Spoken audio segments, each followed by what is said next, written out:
हरियाणा के फरीदाबाद से एक बड़ी खबर सामने आ रही है। आपको बता दें कि फरीदाबाद के साहूपुरा गांव में पंचायती जमीन को लेकर दो पक्षों के बीच विवाद खड़ा हो गया, जिसमें एक पक्ष ने दूसरे पक्ष पर उस वक्त हमला बोल दिया जब दूसरा पक्ष अपनी मां के साथ खेतों में जमीन पर सफाई कर रहा था। घायल पक्ष का कहना है कि उनका मामला पहले सुलझ गया था, लेकिन अचानक दूसरा कथित पक्ष, जो कि किसी पार्टी से भी नाता रखता है, हथियारों से लैस होकर आया और लाठी डंडों से उनके परिवार पर हमला कर दिया। उनके पास काफ़ी हथियार और बंदूक भी थी, जिसमें उनकी मां को गंभीर चोटें आई हैं और वो खुद भी गंभीर रूप से घायल हो गए।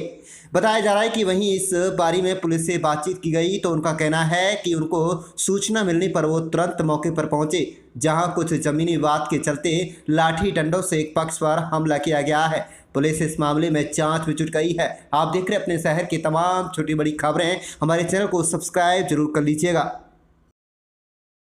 भैया तो आपका मूर्ति क्या हुआ आपके साथ? मारी में किन लोगों ने? जुगेश के छोरा। क्यों हाथापाई की गई है आप लोगों के साथ? बेटा, क्या था पूरा मामला?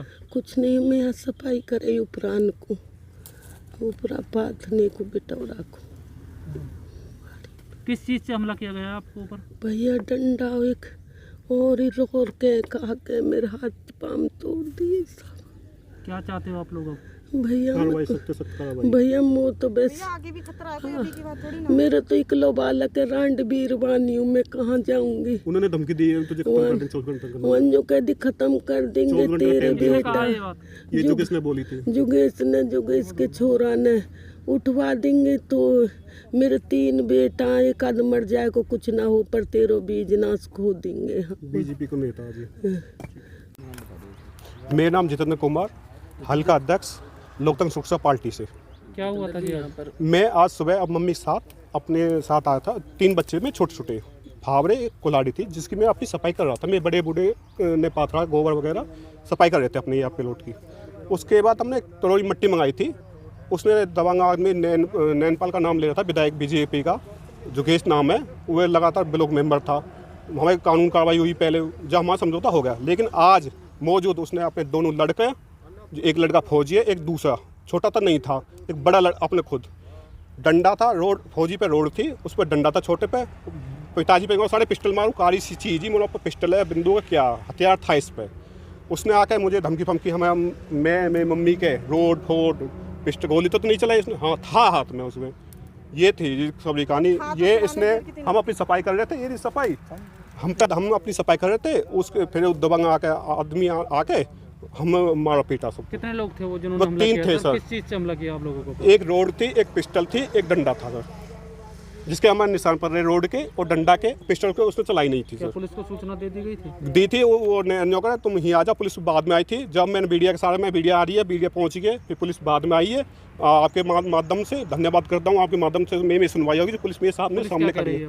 पुलिस नौकरी, आप सरकारी अस्पताल में जाओ और मेडिकल कराओ, उसके बाद हम कार्रवाई करेंगे। ये जमीन किसकी है? ये पंचायती जमीन है, ये हमारी नहीं उसकी जमीन। जबकि उसने कम से कम 1000 गज घेर रखी है, हमारी बड़े बूढ़े का भी घेर रखी है। उसके पे हम ये पुराना बिटोरा धर रखा है, ये ऊपर पूरा पेड़ वगैरह लगा रखे हमने। तो क्या जिन्होंने आज आप पर हमला किया, आपको कोई पुरानी रंजिश थी? नहीं, पहले भी कोई झगड़ा हुआ था? पहले झगड़ा होता, हमारे पंचायत में फैसला हो गया था, सब चीज़ हो गई थी। उसके बाद कोर्ट कचहरी भी, उसके बाद भी फैसला हो गया। आज फिर उसने अपने बेटे दोनों को बुला के और खुद भी आके यहाँ हम पे मारपीट कर दी। हम मम्मी और मैं और पिता मम्मी में था खुद। सर, यहाँ पर एक जो है हाथापाई का मामला सामने आया, क्या है मामला और कैसे जांच करी पुलिस? सर, इसमें पुलिस को सूचना मिली है कि भाई 2 पक्षों का झगड़ा हुआ है। हम यहाँ मौके पे आए, पीड़ित पक्ष को हॉस्पिटल में पहुँचा दिया और आगे की कार्रवाई की जा रही है। इनका जिन पर जो घायल हुए हैं, उनका कुछ कहना था, क्या कुछ उनकी ओर से कहा गया है, क्या है मामला? उनके ओर से ये कहा गया है कि भाई ये पंचायती ज़मीन है और दूसरे पक्ष इस पर कब्जा करना चाहते हैं, बस इस बात को लेकर झगड़ा हुआ है। कौन से गांव में घटना है? कौन से गाँव का मामला है? ये साहूपुरा।